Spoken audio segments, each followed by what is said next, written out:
تھوڑی دیر بعد وہ فریدہ سے اذن رخصت لے رہا تھا۔ اس نے فریدہ سے درخواست کی تھی کہ اس کی اصلیت کا علم اس کی موت سے پہلے کسی کو نہ ہونے دے۔ اس نے فریدہ سے کہا تھا کہ اگر وہ زندہ رہا تو زندگی کے کسی نہ کسی موڑ پر اس سے ضرور ملے گا اور اسے اس جہنم سے نکال کر لے جائے گا۔ فریدہ، میں جس سفر پر جا رہا ہوں اس کی منزل موت ہے۔ میں موت کی راہ کا مسافر ہوں۔ زندگی کی یہ خواہش ضرور تھی کہ کبھی تمہارے ساتھ مل کر اپنا گھر بساؤں گا، لیکن اب ایسا ہوتا ممکن نظر نہیں آ رہا۔ اگر تمہیں کبھی میری موت کی خبر ملے تو مجھے معاف ضرور کر دینا اور اپنا گھر بسا لینا۔ فریدہ، تم کچھ نہ کہو، صرف میری باتیں سنو۔ میرے پاس وقت بہت کم ہے۔ آج یہ دلی میں میری آخری رات ہے۔ کاش میرے گھر میں کوئی اس قابل ہوتا جس سے میں اعتماد میں لے کر یہ سب کچھ بتاتا اور وہ مجھ پر فخر کرتا۔ بدقسمتی سے ایسا نہیں ہے۔ تم جانتی ہو یہ لوگ صرف نام کے مسلمان ہیں اور میری اس حرکت کو پاگل پن سے تشبیہ دیں گے، لیکن مجھے امید ہے کہ آصفہ ایسا نہیں کرے گی۔ میری درخواست ہے کہ مناسب وقت پر تم آصفہ کو اعتماد میں لے کر سب کچھ بتا دینا۔ میں تم سے رابطے کا کوئی نہ کوئی ذریعہ تلاش کر لوں گا۔ مجھے مجاہدین نے خالد نام دیا تھا، دعا کرنا میں اس نام کی لاج رکھ سکوں۔ میں اس بم دھماکے کی پہلی قسط آج ہی چکاؤں گا۔ میری غلطیوں کو معاف کر دینا۔ اچھا، خدا حافظ۔ اس نے فریدہ کا ہاتھ اپنے دونوں ہاتھوں میں تھام لیا۔ عامر، میں زندگی کی آخری سانس تک تمہارا انتظار کروں گی۔ اس راہ شہادت پر خود کو کبھی اکیلے نہ سمجھنا۔ میرے جیسے لاکھوں مسلم زادیوں کی دعائیں تمہارے ساتھ ہے۔ اللہ تمہارا اور مجاہدین کا حامی و ناصر ہو۔ خدا حافظ۔ اس نے بھی عامر کے دونوں ہاتھوں کو گرم جوشی سے دبا کر اسے رخصت کر دیا۔ عامر نے ایک لمحے کے لیے اس کی طرف جی بھر کر دیکھا، بالکل یوں جیسے اس کی شبیہ کو ہمیشہ کے لیے اپنی آنکھوں کے راستے اپنے دل پر نقش کر لینا چاہتا ہو، جیسے ان لمحات کو امر کر لینا چاہتا ہو، اور پھر لمبے لمبے ڈاک برتا باہر آ گیا۔ معمول کے مطابق اس نے سیف ہاؤس تک کا سفر طے کیا اور مطمئن انداز میں خود کو بالکل نارمل رکھ کر سکسینہ کے پاس پہنچ گیا، جہاں مس جین بے قراری سے اس کے انتظار میں ٹہل رہی تھی۔ معمول کے مطابق اس نے اپنی جسمانی جال کو بڑی مضبوطی سے تان کر رکھا ہوا تھا تاکہ مچھلی کو نکلنے کا موقع نہ مل سکے، لیکن حیرت انگیز طور پر آج اس کی کسی ادا کا جادو ابھی تک عامر پر نہیں چلا تھا۔ یہ الگ بات ہے کہ اس نے خود کو اب نارمل نہیں ہونے دیا تھا اور معمول کے مطابق ساری حرکتیں کر رہا تھا۔ اس نے گو کہ اپنی زبانی سارے واقعات بلا کم و کست بیان کر دیے تھے، لیکن وہ جانتا تھا کہ یہ صرف معمول کی کارروائی ہے۔ ان لوگوں کے پاس تمام معلومات پہلے سے موجود ہے۔ بھائی، میں تو یہی چاہتا تھا کہ آج تم سری نگر کے لیے نکل جاؤ، لیکن مس جین کی ضد ہے کہ آج رات تم ان کی مہمان رہو، اس لیے مجبوری ہے۔ بہرحال کل صبح ہی اس طرح نکلو جس طرح یہاں سے فرار ہو کر جا رہے ہو، اور وہاں کا رابطہ تو تمہیں معلوم ہے۔ صرف فون نمبر یاد رکھو جہاں تم نے وہی مخصوص کوڈ ادا کرنا ہے، اور اس طرح کی انفارمیشن وہاں پہنچا کر وہیں سے ہدایات موصول کرنی ہے۔ کوشش کرنا کسی بھی طرح ان کے 3-4 لیڈروں کو دلی میں جمع کرا لو۔ ہمارے نمبر تو پھر بنیں گے، ورنہ ساری محنت ہماری ہوگی اور نمبر ان سالوں کے بن جائیں گے، ٹھیک ہے نا؟ سکسینہ نے کہا۔ سر، آپ مطمئن رہیں، بس دیکھتے رہیں، ہمارا کچھ بنے نہ بنے میں آپ کو ٹاپ پر ضرور پہنچاؤں گا۔ اس نے یہ بات جس انداز میں کی تھی، اگر سکسینہ کو اس کا علم ہو جاتا تو وہ اس سے وہیں گولی مار دیتا۔ وہ عقل کا اندھا کچھ سمجھ ہی نہ سکا۔ اس نے تو فتح کے نشے میں بدمست ہو کر اپنی ہی اس اصول کو فراموش کر دیا تھا کہ ان مسلمانوں کا کبھی اعتبار نہیں کرنا چاہیے۔ ان کا ضمیر تو کبھی کسی لمحے بیدار ہو سکتا ہے۔ یہی بات جو وہ اپنی ماتحتوں سے ہمیشہ کہتا آیا تھا، آج خود بلا بیٹھا تھا، اور وہ عامر کی آنکھوں سے جھلکتی اس نفرت کو، اس کے لہجے کی اس تلخی کو جان ہی نہ سکا جو اچانک ہی اس میں در آئی تھی۔ یہ ہے تمہارا خصوصی انعام اور باقی انعام واپسی پر۔ یہ کہتے ہوئے سکسینہ نے اس کے ہاتھوں میں نوٹوں کا ایک بنڈل تھما دیا، جو عامر نے اطمینان سے شکریہ کہہ کر اپنی جیکٹ کی جیب میں منتقل کر لیا۔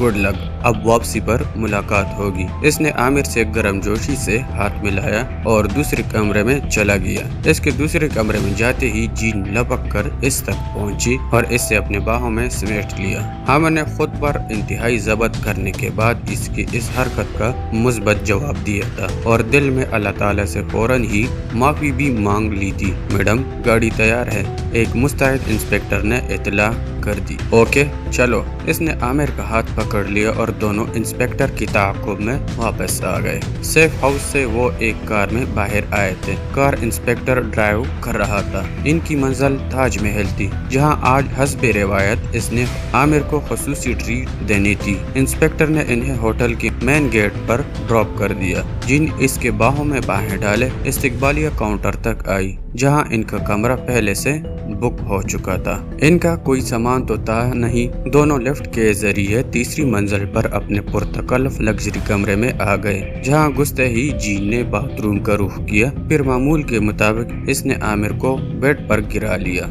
एक मिनट, पहली मर्तबा आज आमिर ने ये बात कही थी। क्या? जीन भी हैरान रह गई। जरा बाथरूम तक। इसने हाथ की उंगली से लेटे लेटे महसूस इशारा किया। ओहो भाई, खुद पर कुछ तो कंट्रोल रखा करो। इसने आमिर पर से हटते हुए घटिया सी हरकत की। आमिर सीधा बाथरूम में चला गया, जिसके एक कोने में मौजूद ड्रेसिंग पर मिस जीन का हैंडबैग मौजूद था। दरवाजा बंद करके इसने हैंडबैग से जीन का पिस्तौल निकाला और इत्मीनान से बाहर आ गया। मिस जीन हालात से बेखबर आमिर के अंदर उठते तूफान से ना आशना अपनी फतह की नशे में खुद को लिबास से आजाद कर रही थी। आमिर की कदमों की आहट पर वो इसकी तरफ घूमी और लरस कर रह गई। ये क्या? इसने हैरानगी से और पटी पटी आंखों से अपनी तरफ सीधी होती नाल को देखकर कहा। आमिर, क्या मजाक है? बज़ाहिर इसने चालाकी से उठना चाहा।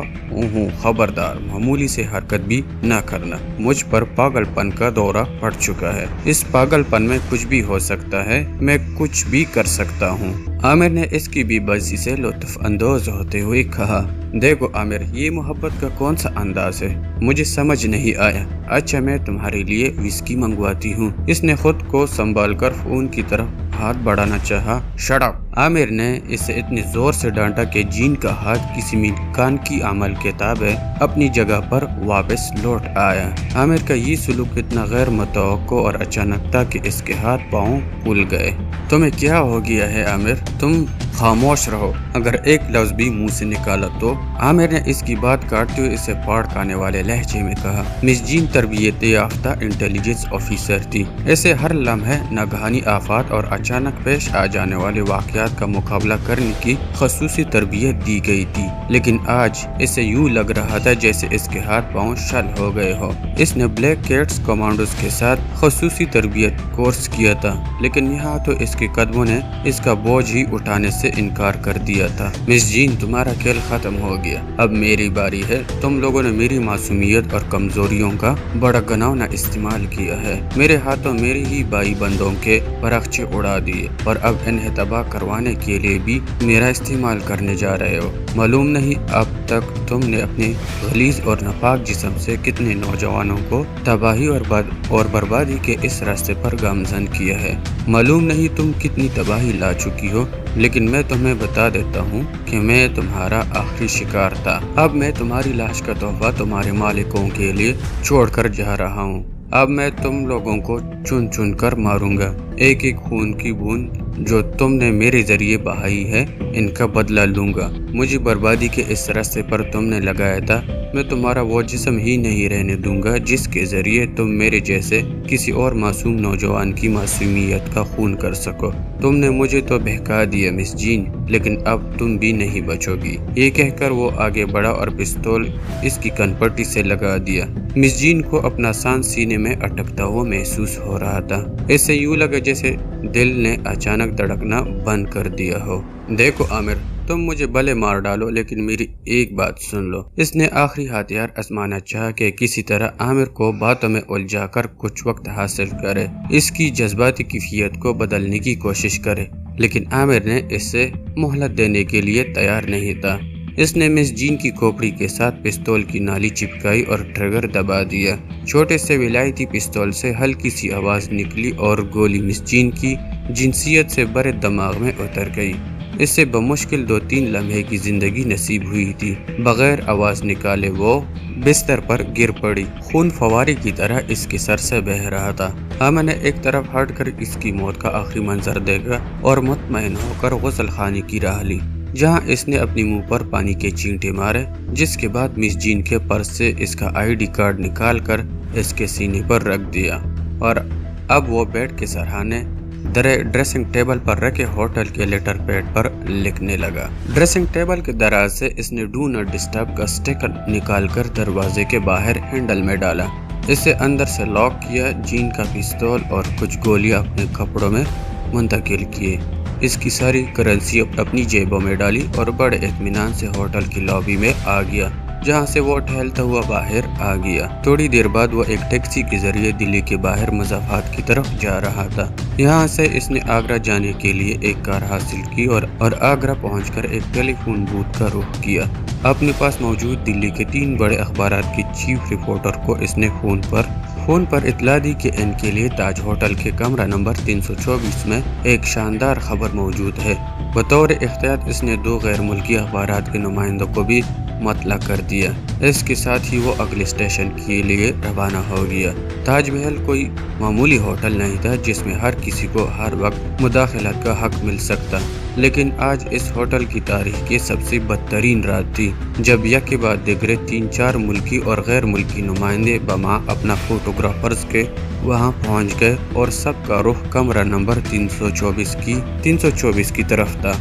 Counter incharge duty manager Mrs Urmila के लिए ये बड़ी परेशान कुन सूरत हाल थी। रात के इस पहर वो अपनी जीएम को नहीं जगा सकती थी और दूसरी तरफ इसे ये भी हिदायत थी कि इस कमरे में सरकारी वीआईपी मौजूद है, जिनके साथ मामूली सी कोताही भी नाकाबिल बर्दाश्त होगी और इस पर सख्त एक्शन लिया जा सकता है। सरकारी वीआईपी की इस्तिलाह वो लोग राह के लिए इस्तेमाल करते थे जो इनके लिए कुछ कमरे अपने खास मेहमानों के लिए मखसूस करवा रखते थे।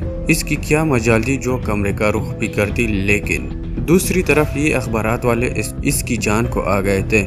अगर आप कमरा नहीं खोलेंगे तो हम पुलिस को बुलाते हैं। इस बात का तो सवाल ही पैदा नहीं होता कि आप हमें जाने ना दे। ये कोई आउट ऑफ बाउंड्री एरिया नहीं है। इंडिया टाइम के नुमाइंदे का पारा चढ़ गया। इसका देखा देखी बाकी अखबार नवीसों ने भी अपनी आवाज कदरे बुलंद कर ली। मिसेस उर्मिला के लिए बड़ी परेशान कुन सूरत हाल थी। इसने अखबार नवीसों से खामोश रहने की दरखास्त की और कमरा नंबर 324 में फोन पर राब्ता करने की कोशिश करने लगी, लेकिन वहाँ से क्या जवाब मिलता। घंटी मुसलसल बज रही थी और कोई उठाने वाला नहीं था। मैडम, आप अपना और हमारा वक्त जाया कर रही है, ये कहकर एक फोटोग्राफर लेफ्ट की तरफ बढ़ा, जिसकी तकलीद में बाकी लोग भी लेफ्ट की तरफ लप गए। मिसेस उर्मिला को तो और क्या सोचती, इसे कोई इमरजेंसी नंबर तो मालूम नहीं था जहां इस सूरत हाल की इतला दे सकती। बादल नख्वास्ता इसने मुकामी पुलिस स्टेशन को फोन कर दिया और खुद होटल के 2 सिक्योरिटी गार्ड्स के साथ कमरा नंबर 324 की तरफ रवाना हो गई।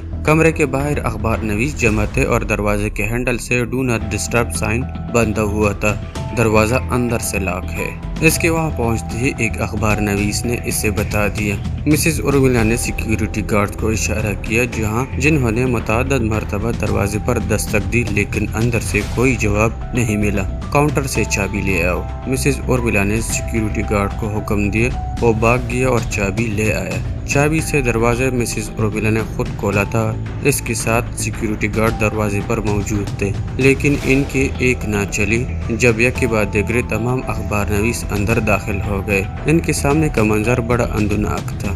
इस शहर में रहा कि किसी ऑफिसर की पहली अलग-ऐलान मौत थी। मरने वाले के सीने पर इसका शनाख्ती कार्ड धरा था और सरहानी नुमाया जगह पर आमिर की तरफ से लिखा हुआ पैगाम मौजूद था। फोटोग्राफरों के कैमरे दूसरी इलम में हरकत में आ गए थे और उन्होंने पलक झपकने में इस मंजर की दर्जनों तस्वीरें महफूज कर ली। गैर मुल्की अखबारात के नुमाइंदों ने बतौर खास मिसेस उर्मिला और सिक्योरिटी गार्ड्स के रोकने के बावजूद शनाख्ती कार्ड और आमिर के हाथ के लिखे पैगाम की तस्वीरें बनवा ली थी। थाने की पुलिस के वहां पहुंचने तक वो लोग अपने काम से फारिग हो चुके थे। मिसेस उर्मिला जिंदगी में पहली मर्तबा इस बुरी तरह कंफ्यूज हुई थी। वो अपने पेशे के बेहतरीन मैनेजर्स में शुमार होती थी। 3-4 गैर मुल्की डिग्रियों की हामिल और इंटरनेशनल होटलों में काम का तजर्बा रखने वाली मिसेस उर्मिला को कुछ समझाई नहीं दे रहा था कि वो क्या करे और किधर जाए। होटल के कमरे में मौत हो जाना कोई बड़ा वाक़या नहीं था।